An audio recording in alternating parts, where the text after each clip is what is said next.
This is Seymour Rocks reporting from down under. I've been doing a lot of thought overnight about the situation in Iran and all the portents and dangers. Um, and so I'm going to give my rather kind of random and rambling, perhaps, analysis, if that's what you can call it. Um, so, yeah. There's information, although you'd have to look hard for it. This is from a US military site that Iran could have shot down a P-8 Poseidon surveillance aircraft and kill Americans on Thursday, but chose instead to target an unmanned Navy RQ Global Hawk drone in order to avoid the possibility of an all-out war, an Iranian general said on Friday.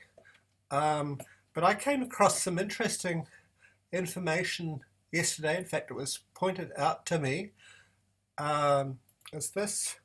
Uh, it was some Twitter uh, feed.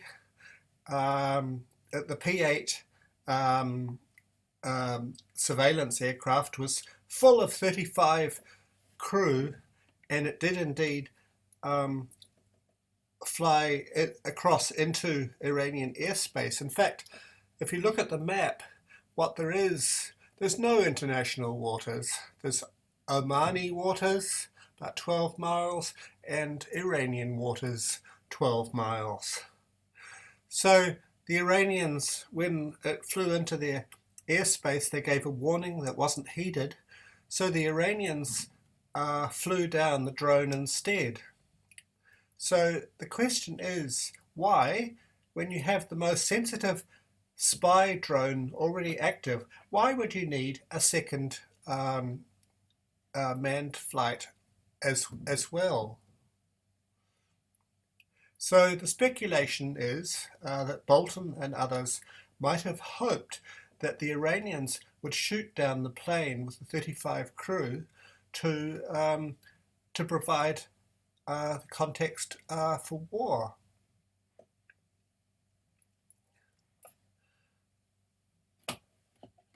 So the conclusion cannot be escaped that the Iranians knew about the false flag operation and that they outsmarted the Americans once again.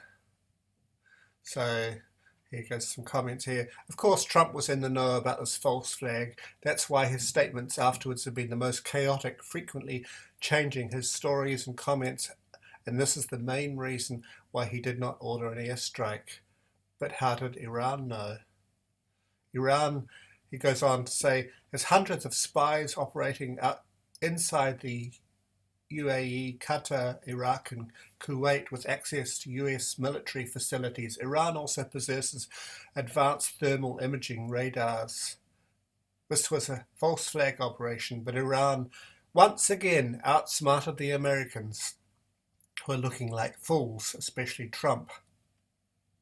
So there we are. Iraq, to see that.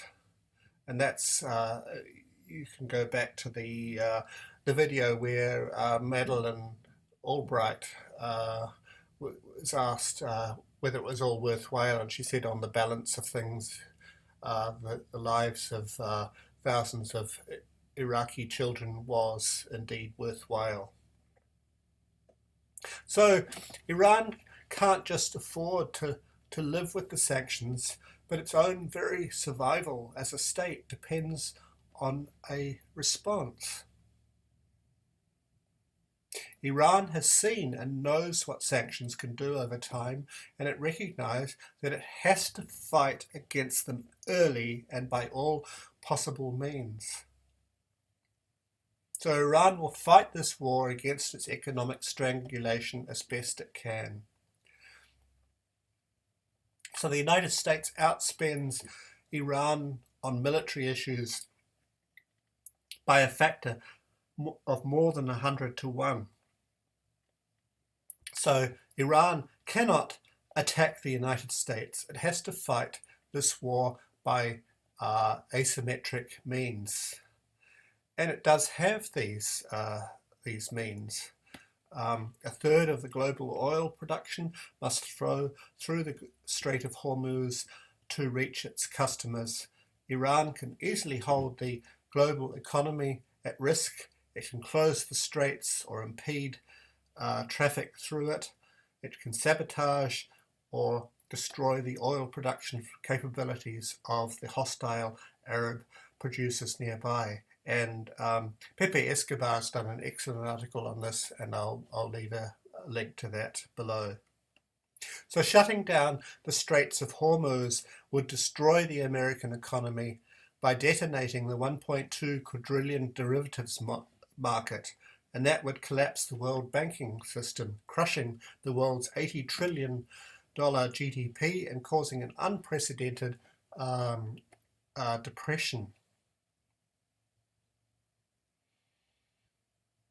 So I'll now play a segment from Crosstalk in which Professor Mohammed Marandi describes exactly what this might mean. Right now in Idlib in Syria, the last stronghold of al-Qaeda, the United States is preventing the Syrian government, the Syrian armed forces, from getting rid of this major occupation, this occupation of this horrific terrorist organization. So it's ironic that after less than two decades after September the 11th, and subsequently this whole war on terrorism, which was as a result of September the 11th, since 2011, the United States has been supporting al-Qaeda. And we have to remember that ISIS was al-Qaeda, yes, which broke away and became ISIS or IS.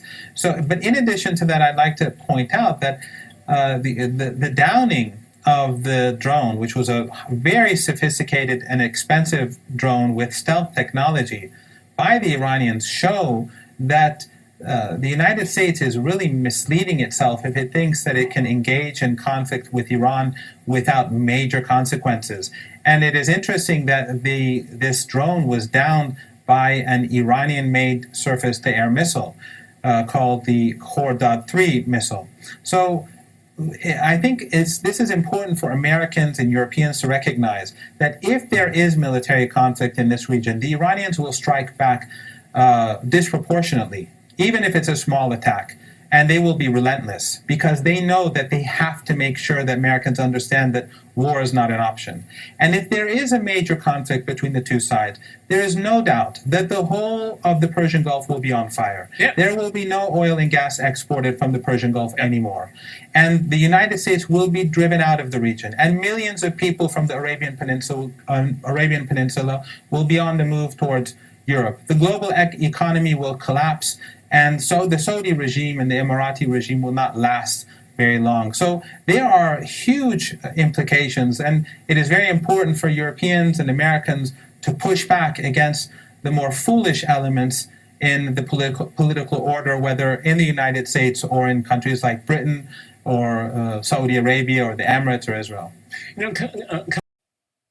So there are numerous indications that the Iranians have completely outsmarted Trump and the neocons, apart from the fact that they may have foiled a plan for a false flag with the manned P-8 reconnaissance plane by not shooting it down and shooting down the drone instead.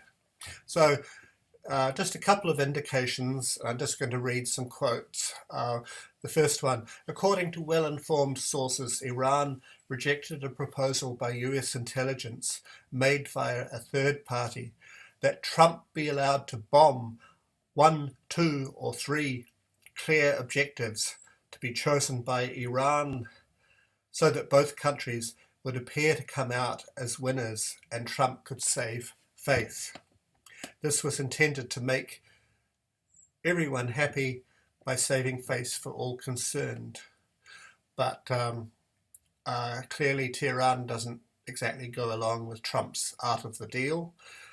Iran refused to play along with this charade, which was ultimately designed to save face for Trump, and Iran categorically rejected the offer and sent its reply. Even an attack against an empty sandy beach in Iran would trigger a missile launch against US objectives in the Gulf.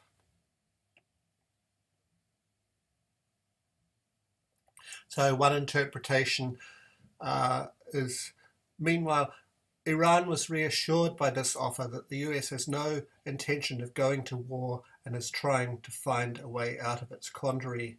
Trump is looking for a way out. So who knows, with these madmen kind of surrounding Trump, where this is all going to go. They failed miserably, as they failed miserably in Venezuela.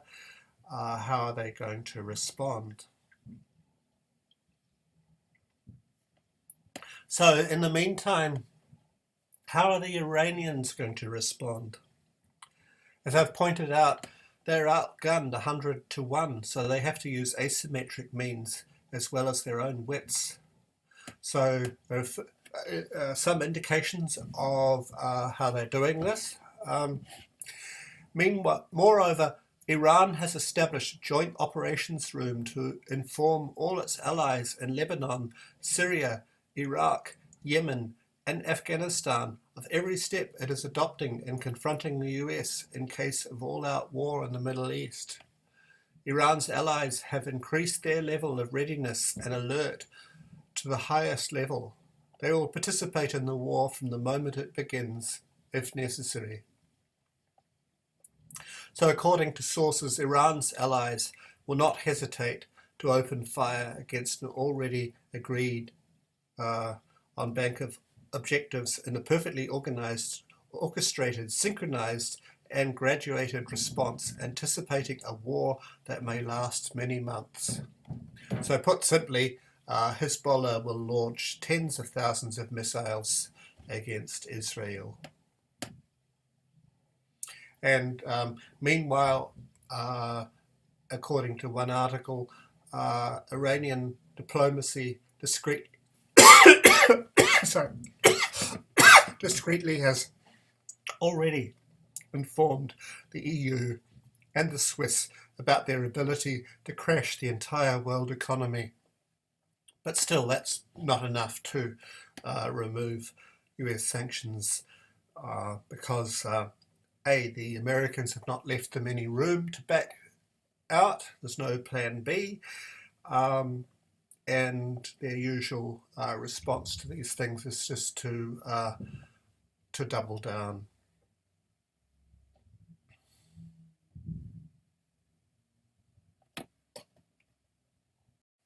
So I'll continue. For the past few days, intelligence circles across Eurasia have been prodding Tehran to consider a quite straightforward scenario. There would be no need to shut down the Strait of Hormuz if Quds Force Commander General Qasem Soleimani, the ultimate Pentagon bête noire, explained in detail on global media that Washington simply does not have the military capacity to keep the Strait of Hormuz open. And then just harking back to sanctions, exports, which before illegal US sanctions and de facto blockade would normally reach 2.5 million barrels of oil a day.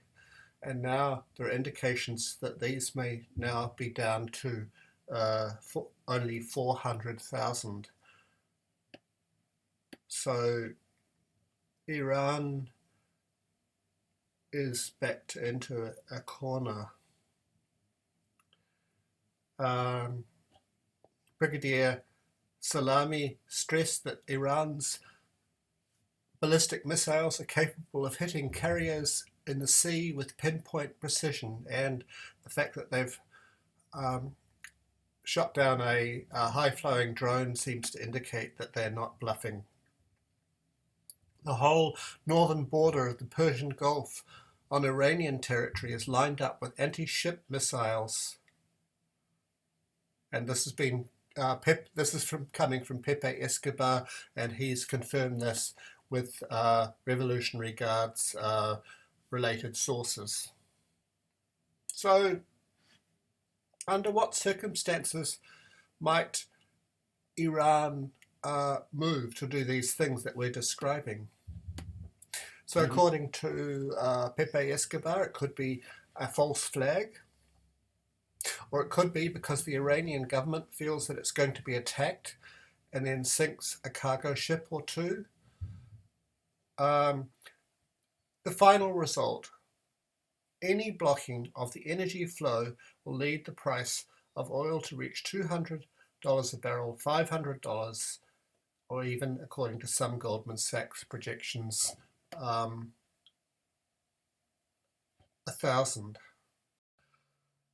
So Iran has shown up the weakness of Trump and the neocons, who seem to have failed miserably at all levels.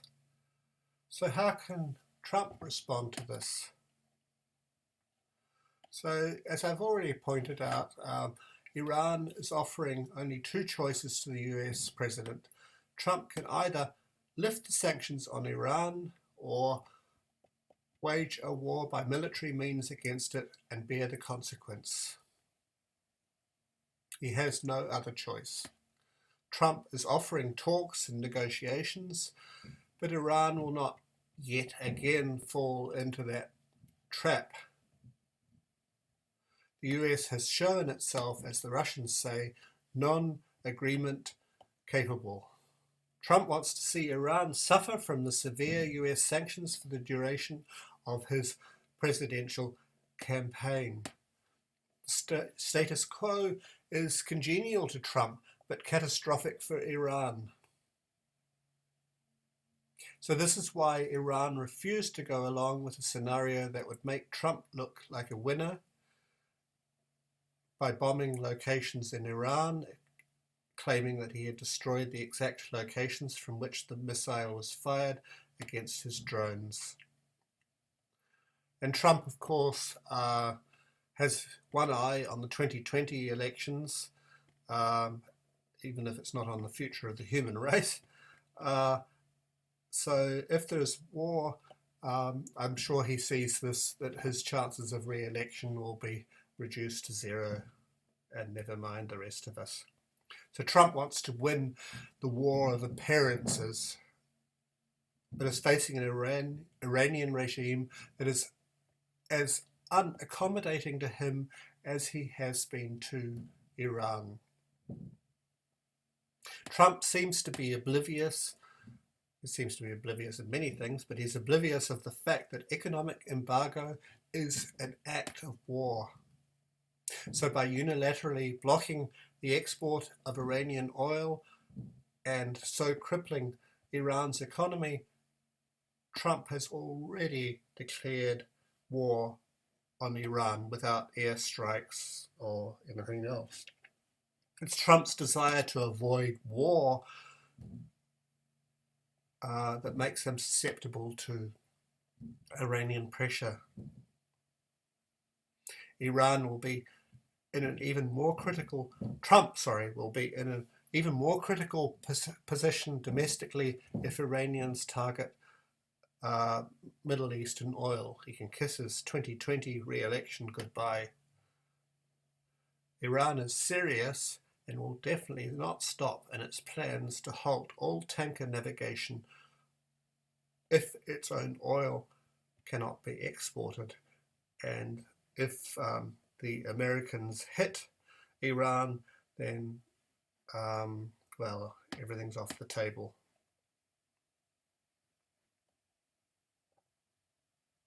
So that, in short, is how I see things based on my own research.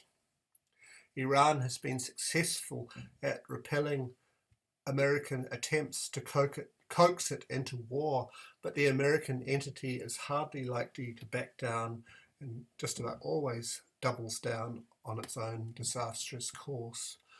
So we're living in very dangerous times. I'll just leave the last word to Professor Mohammed Mirandi. In the meantime, this is Seymour Rocks reporting from down under. There are enormous grievances among Iranians. The Americans, ever since 1953, when they overthrew the government, they installed the Shah, they helped the Shah impose his dictatorial regime over the public, they helped create the secret police that killed thousands of Iranians. They supported the Shah during the revolution when Shah massacred people on the streets of Tehran on Black Friday. Carter immediately afterwards declared his support for the Shah.